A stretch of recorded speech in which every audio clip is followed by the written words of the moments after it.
répit. Et sur le plan sanitaire, dans la région Île-de-France en particulier, est-ce que vous estimez que ce protocole est suffisant, il est protecteur aujourd'hui? Alors le protocole est très protecteur. La difficulté, c'est de le mettre en place. Vous savez que les lycées dans la région Île-de-France sont extrêmement chargés. C'est le cas aussi dans d'autres régions, mais nous sommes une région particulièrement jeune.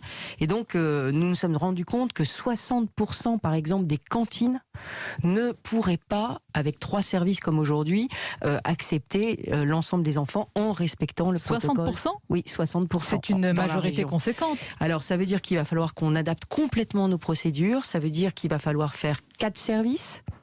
Et donc adapter, j'ai demandé au ministre de l'Éducation nationale qu'on adapte les emplois du temps parce que les élèves ne vont pas devoir choisir entre déjeuner et étudier, donc il faut adapter les emplois du temps.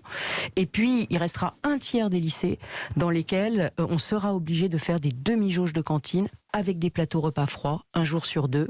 Et je demande vraiment aux parents d'être compréhensifs. Mais vous avez les moyens de faire ce sur-mesure aujourd'hui?